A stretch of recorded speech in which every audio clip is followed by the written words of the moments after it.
Good morning, good afternoon, good evening, ladies and gentlemen. Welcome to another edition of GNN. Today is April 10th, 2024, and we have another banner night on our hands here. But before we get into the details of our brand new mobile suit, let's go for some news.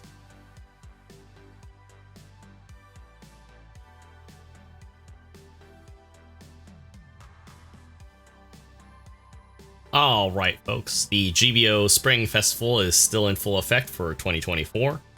Just to kind of remind you guys, we have some special things ongoing right now in the game, which includes our free weekly 10 pool.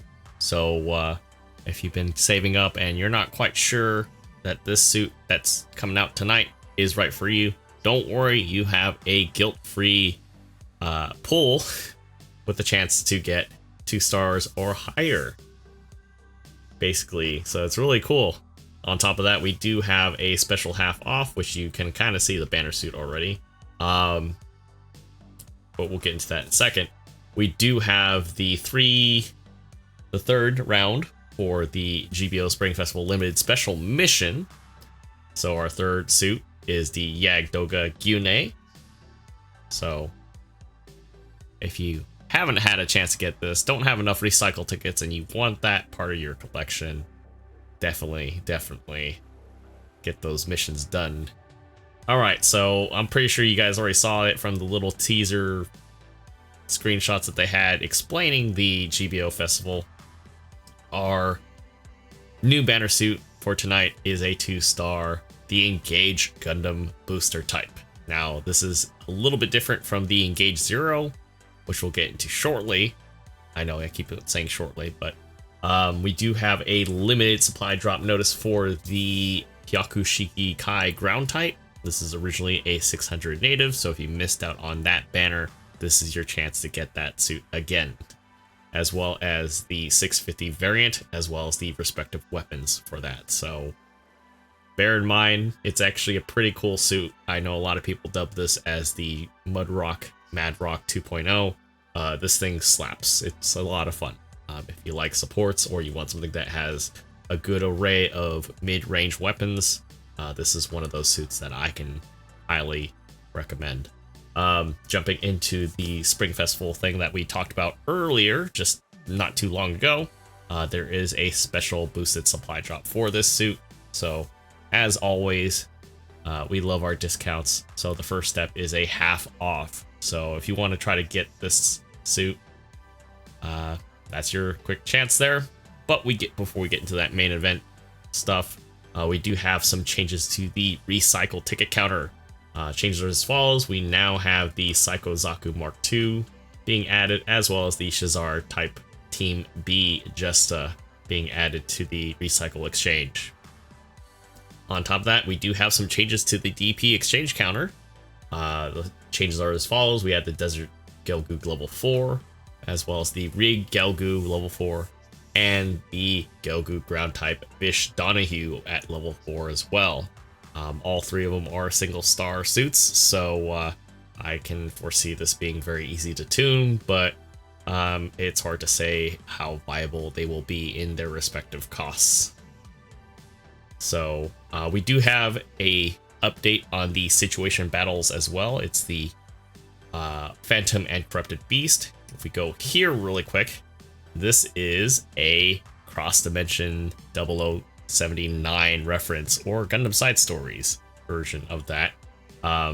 So we do have the Pixie and the Ifrit in there as sort of a reference there. I believe this is more in line, not so much with cross dimension, but more so with the Gundam Side Stories Slave Wraith, which we do have here, and the Gundam Pixie, which is Fred Weber's suit.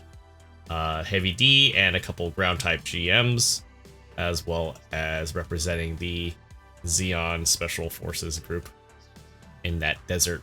I can never pronounce it to save my life, but if you guys follow the Gundam Side Stories, you already know, because the DS is already there. Yeah, we know what squad that's part of it. Now the thing is they do mention the high mobility Zaku ground type. I wonder if they do have the Vincent Glesner colors on there. So it is the respective costs that you see. They're bringing in the Slave Wraith at 450. It will have a melee combo controller and a roll compared to the stock one. And honestly, I do feel like if they do roll this out as a mainstream thing, the Slave Wraith, I would say there's probably a lot more utility in using that, although the fake beacon's kind of a little gimmicky. It's a little, I don't know. It's a little hard for people that want to try to play it straightforward because the stats look good. But false beacon, fake beacon, we can go back and forth on this all day. Pixie, 400, Heavy D at 400, and then you have the ground types at 300, which I think those are level 3s normally, but I don't know. You could still do some work if you play carefully.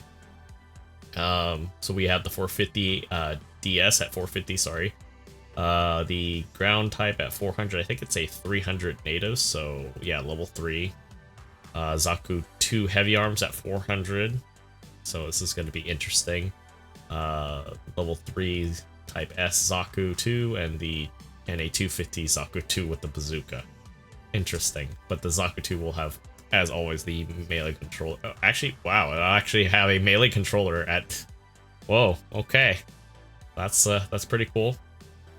So if you do the quick missions on this little situation battles, you do get the, for this week, you will get access to a DS level 1, which is great if you're trying to tune it, full tune it, as well as some DP rewards. The following week after that will be the level 1 Pixie. So, jumping into our main event here as we scroll back. Yes, this is a 2-star raid unit, usable on ground and space. It is a 550 native. So, this is a what-if story about the Gundam development project if the Engage 0 technology was incorporated into the GP00 Blossom. This is what we would get, the Engage Gundam. So this is adapting a combination of different technologies between high mobility combat and elements of the GP00. Additional booster is equipped with a beam cannon, which doubles as a beam saber, so kind of the infancy to what would be known with the I want to say, Double Zeta does that. I don't think the Mark V does that. Mark IV does it though. So there's certain suits that they started slowly rolling that out, or that came with that feature. But they're saying that this is a what if, and that kind of started that whole trend, essentially. So the firepower combined with the impressive acceleration from the booster itself is key to allow this unit's high mobility combat. So it's actually pretty cool. It does come with a unique skill called Raid Booster. It is a touchpad skill, so almost kind of like an exam or Hades, or actually even almost like a combination of different things, which include EX Booster, because in its usage, you get Flat Booster level 1, Offensive System level 1. It increases mobility and damage dealt by melee weapons. It doesn't increase your range damage, I believe. Not sure how I can figure that out, but it's game development stuff, right? It also nullifies thruster consumption, so for a limited time you have no thrust consumption, so kind of like EX boost essentially, right?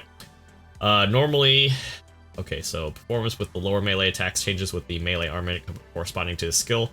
For the Engage Gundam Booster, the sub weapon, so basically your large beam sabers, your twin sabers are the ones that are affected by this Raid Booster, which basically normally would be cross beam blades stepping forward. So basically, I want to say it's the Ifrit custom BD2 downswing, sort of in that nature. And then when it's activated, it does 2 swings and then follows up with a third with a rotating slash while having some forward momentum. So basically, it's kind of like a heavy attack, which is pretty crazy. But yeah, while this skill is in effect, using emergency evasion or tackles will reduce the duration of the skill instantly. Also, the thruster will be overheated for an extended period of time after the skill effect ends. The skill can be reactivated after some time passes. I believe it's like a 30 to 45 second cooldown time, but you do get your thrusters back faster, so you just can't use it right away. So this is definitely one of those suits that seems to be very hit and run for sure, as well as capable of doing things both up close and personal and kind of midlining a bit. So this is kind of like a pretty good all-around package, at least on paper. But if you are doing 10 pulls for this does give you the chance to get the Anaheim normal suit. I think this is the second one. The first one is a sort of pinkish in design. This is the same one that I believe we got when the GP00 Blossom was on banner. So pretty cool if you haven't had a chance to get this. It's pretty neat, it's pretty clean. It almost looks very much like the AUG uniform normal suit that Camille wears. Very similar, just the only difference it being is the helmet. So onto the nitty gritty of our suit. Alright folks, here we are with the Engage Gundam Booster Type. Jumping into the specs right away, we are looking at 18.5k HP, which is not bad. It is on the lower end of the spectrum, but this is not meant to be beefy by no means. Looking at its resistances, I would say that it's pretty spread out, although there is a little bit more leaning towards beam resistance, 18, 22, and 20 respectively. Going into the offensive side of things, we do have a little bit of leaning towards range strength, but it still maintains a good level of melee power. Talking about movement portions of the suit, we're looking at 130 for its walking speed, as well as 220 for top speed for its high speed movement, which is actually right where it needs to be. It's not too fast, but it's not too slow either. Actually, it would be nice if it was faster, but I think this is pretty decent for what we're getting so far. Especially when you look at the fact that it does have a 75 for thrusters. Turning speed is at 72, so compared to the Saikomu Giradoga test type, this actually turns a little bit faster than that. So not too bad. Going into the primaries that it has its unique beam rifle as shared with I believe the Engage Zero. This comes in at a base power of 2100, 5 shots, effective range of 350 meters with a 5.5 second cooldown time. 18-second reload is actually pretty hefty, but we'll go into the sub-weapons because I don't think it's necessarily that bad, but it definitely is something to note if you are juggling its kit. Going into its primary melee, it does have a pretty sizable melee powered weapon. Single saber coming in at 2100 power with a 2.5 second cooldown time. This is sort of a GP03 style swing, even similar to the Saikomu Giradoga as well. So I'm not sure what prompted them to do this type of swing with both of them, but I would say very unique looking in a sense of that. Well, if you know the hitbox, it's pretty reliable. So I guess they made a call, but it definitely has some pretty good power, especially at 550. I know most saber powers are at about 2200, so this is pretty much on par.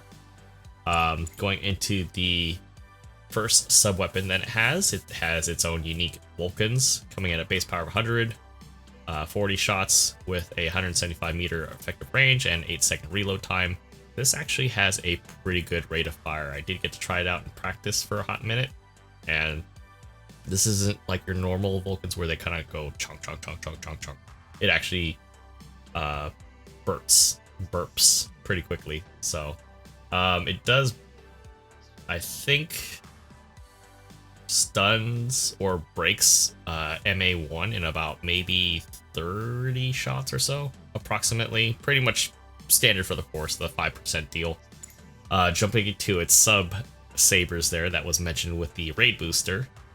This one is the one that does a lot of damage. 2500 base power with a 2-second cooldown time. This is gonna definitely work in tandem for a lot of you guys that are used to double melee suits. Now, of course, jumping into its other stun, we do have the unique version of the Hyper Bazooka. Now, not sure why they decided to use the OG One-Year War style Hyper Bazooka. I guess they didn't feel like wanting to model the modified on there, but base power of 1600, 3 shots, 300 meters effective range, 7-second cooldown time, and a 15-second reload time. So Obviously use this sparingly between the two primary, I would say primary range stuns that don't allow you to, well, don't force you to stay still, sorry. Jumping into its little shoulder cannons there, or the backpack cannons, that double as beam sabers. This is ×2 with base power of 900, so effectively 1800 base power, 90% heat rate, effective range of 350, 6 seconds between shots, and a 16-second overheat. So this is going to be a commit stance, stop to fire, but you don't have to overheat right away. This is actually pretty cool with the fact that if you have an opportunity to just lay in a stun, they're distracted, or a support's not looking your way, this can definitely help you make your way in there when you compare it to, say, your beam rifle kind of sharing the same range, and then your bazooka kind of giving you that extra backup in case you miss. Going into the sub category of that same cannon, it does have a double shot burst mode. So 1000 base power between the two cannons. It's split to 500, but we'll say flat out 1000 per salvo. 45% heat rate, effective 350 meters, 1 second cooldown time between bursts, and a 14-second overheat. So this is, you got a lot of tools. That's pretty much bottom line. Is on paper so far, seeing this kit, this is pretty substantial, especially with the limited time that I've had with it. You got a lot going for you so far. On top of that, you do have a shield which comes in at a base HP of 5k. I know most 1-year war suits and post 1-year war, they're usually still about 4500. With a few exceptions, they do get a little bit higher. So this is at 5k, which is actually not too bad. It does give you a little more survivability in knowledge to the fact that we're running with 18.5 stock as far as its base HP. So, and we'll get into the skills in a bit right now, because it does have, right off the bat, as I notice, it comes with the shield break stance mastery. So just like with all raids, pretty standard for the course there. It definitely helps with absorbing that extra damage and keeps it alive a little bit longer, just so you can accomplish the mission. But going into the rest of the shopping list here, we do have some, normal stuff that you would normally expect from a raid. Assault Booster 3 now on this one here, so you do have a lot more maneuverability based skills that kind of help its ability to do its job, with the fact that jump charge is reduced by 60%, and it boosts the jump speed by 50%. So you're also not having to deal with the extra reactions when you're hit by range attacks while you're mid jumping or while you're falling. So really cool. Shock absorbers there. Has a roll, so this is pretty nice. Flight Control 2 has anti-blast stabilizer, so they do expect you to get in close with this. Obviously balancers, like we mentioned before in previous videos, it's very hard to see anything not come with it. Ambach 2, this is MA2 as well, or Maneuver Armor 2. Only has one pair of swings, so usually some raids will have 3 swings. This only has 2, which is okay because you do have 2 melees to work with. I mean, I don't think you really need to have 3, but it does kind of, makes things makes things a little more crazier for people, I guess. Force Injector 2, radar, special buffers on its back, so if you're getting shot from behind or maybe even from that special side angle there, it does reduce that damage by 30%, but if it's a general, well, we already know how that conversation is going to go. So here's the raid booster. You do have the touchpad to activate, provides flat booster level 1 and offensive system level 1, like we mentioned in the beginning of our video here. It boosts mobility and damage dealt with melee weapons. So basically, yeah, but it's gonna be pretty cool so far. The only thing that you have to worry about with this suit is the rampant availability of the perfect gunner running around.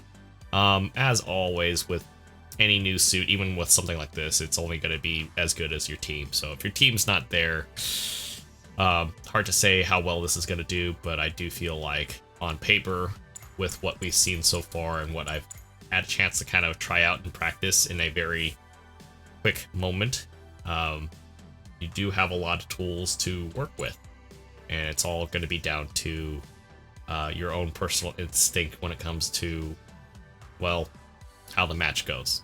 If your team's there and it's pretty close, well, you do have a lot of things that allow you to kind of evaluate your situation before you commit to doing some tomfoolery with the melees that it has, as well as the fact that